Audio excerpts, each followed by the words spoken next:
excited about the quality of volleyball that our team's playing right now. And yeah, I'll talk about on the court, then I'll talk about off. I think I talked earlier in the season, we went up to Dallas and had a little bit of a wake-up call. And I think they've really kind of changed the way that we go about practice, the way that we go about playing on the court, the sense of urgency that we have, and all of those elements. And then I'd be remiss if I didn't just give a shout-out to the 12th man and the crowd that we had on Friday night. And our son, was that Friday? Friday, thank you.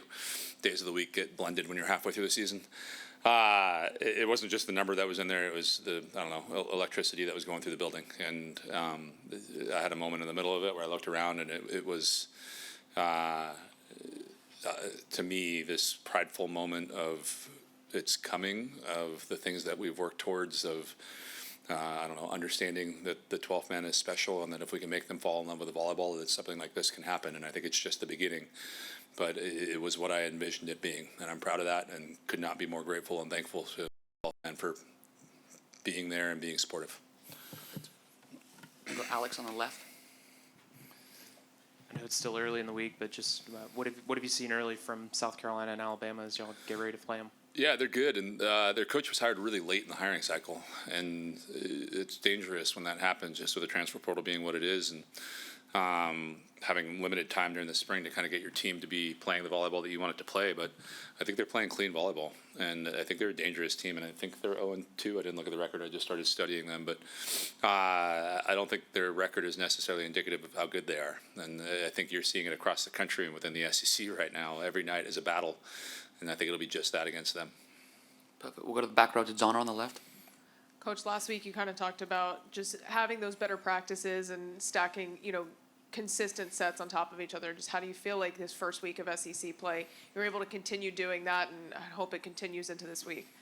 Yeah, I think it's interesting. You look back and you're always studying yourself as a head coach and what you could do better and what you do well. And I think the preseason piece before our first match against Minnesota, I don't think there's anybody in the country that did it better in terms of the staff, in terms of what we did, or our team.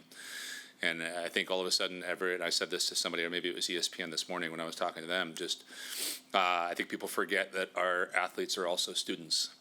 And then you throw the student piece into it, and there's the stressors that come from, we were gone for 9 days in the first month of school. There's 9 out of 20 days. And it was a necessity with just people wouldn't come here and play, and some things going on along those lines. But I think it takes a little bit to get used to those. And I think we've done a really good job of that, and we're in a good spot right now where we're starting to build again. And I think just the hit that happened with school, with the stress of traveling and everything, kind of brought us down. And I don't think we were playing as good a volleyball heading into that Dallas weekend. And that could be somewhat on me. It could be just somewhat on the schedule. But I think from that point on, it kind of lit a fire that we need to have a sense of urgency. We need to get better every single day. We are capable of being great at the end of the year, but it only happens if we start to build.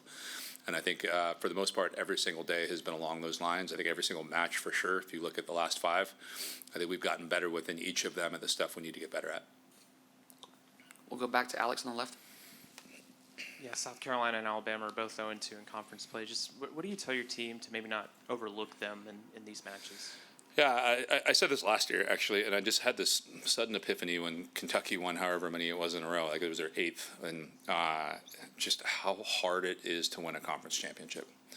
And it's usually not the big match that you think of that costs you the conference championship. And if you look at the other school down the road, like they beat Kentucky last year. That wasn't the thing that cost them a conference championship. It was the fact that they weren't consistent day in and day out and worked hard regardless of what logo was on the chest of the opponent.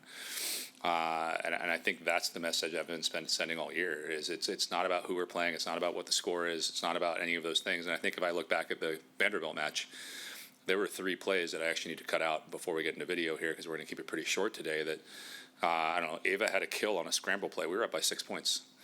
And we didn't have to go that hard at that time. Like we probably could have won that match, but I think that's the thing I'm most proud of with our team right now is like regardless of the score, they're going after those balls and they're making those little plays that you have to make every single night.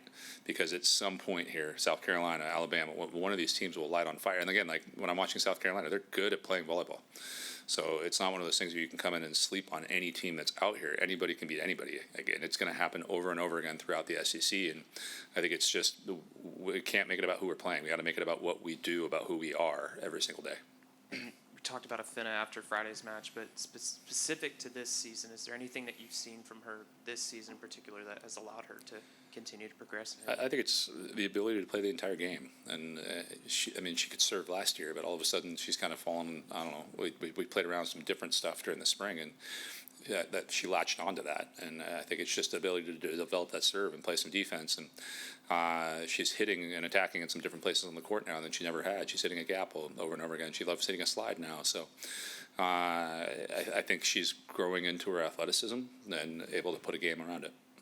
Perfect. We'll go front row on the right to Travis. Hey, Jamie, what does it say about your team as a whole that you have a setter that's leading the country in assists per set? Is she? News to me. It's news to me that she's leading in the statistical category, not that she's good. Let me make sure I rephrase what I get a surprise there. I've said it till I'm blue in the face. Like, hopefully not anymore, but I think she's the most underrated setter in the country. And coming into the season, it was like, here's these top 5 list of setters, and here's this top 5 list of setters, and the fact that she's not making one of them is silly to me.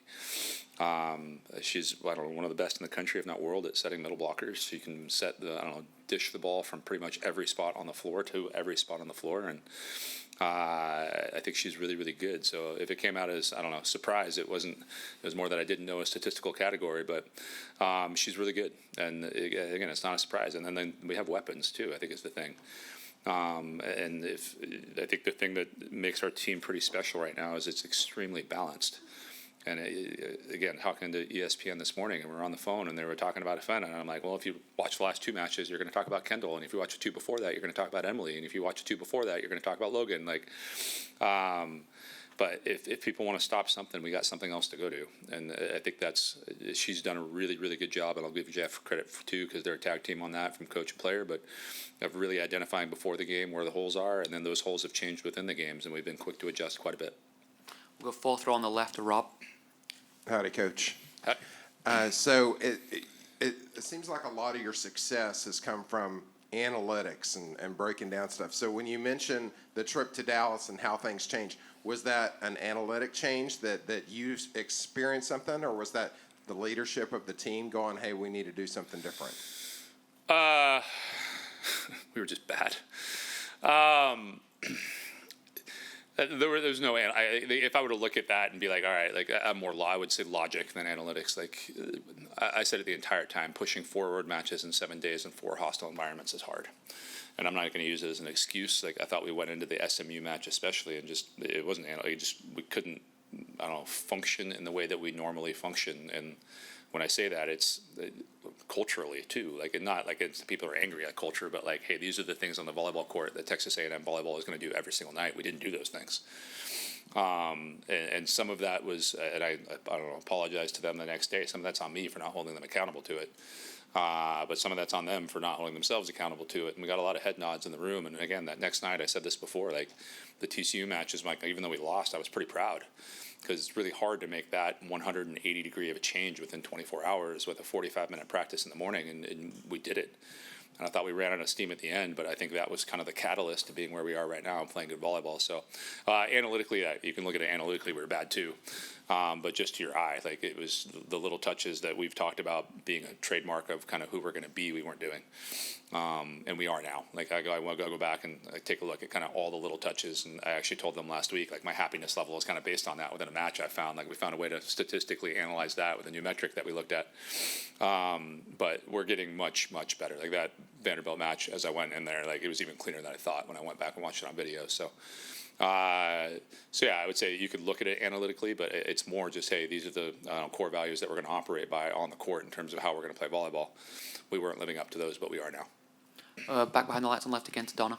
Just over the last few years, you've had this group that's gone from kind of being the hunters to being the hunted. Yeah. How do you feel like they've been able to deal with that new mentality? Yeah, that's always an adjustment. And whenever you sit down with your team, you think about, hey, what are the roadblocks that could get in the way? That was one of them for me. We addressed it during the spring with the way we play in some ways. And it's interesting because I've noticed it sneak up in some ways, but I think our group's done a really, really good job of staying grounded in the fact that it's going to be about what we do on our side of the net. And I don't know if we've gotten fully into I think teams get into a spot where like somebody starts to push and you're like, no, I don't think we've gotten fully there yet.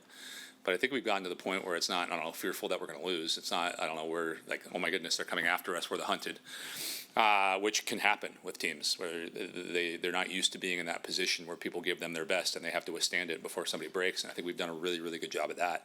I think we've stayed, again, other than that one weekend, really grounded in the things. And I said this from the very beginning, like I talked about our ranking on day one. I really have not mentioned it to our team since.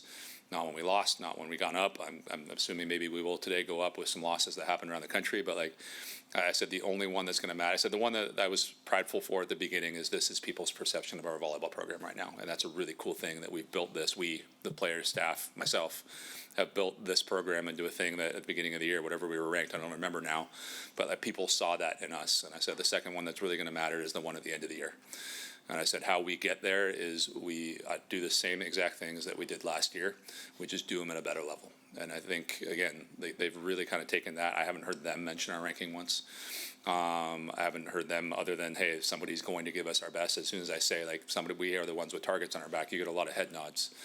But I think if you look at these matches, you look at the Vanderbilt match, and they came out on fire, and we're up 8-3 or something like that. And it was like we stayed calm, and we kind of kept pushing in the way that we push, and they broke. So we'll keep sending that message over and over again as time goes on. Perfect. I think we're all good. Thank you, Coach. Thank you, guys.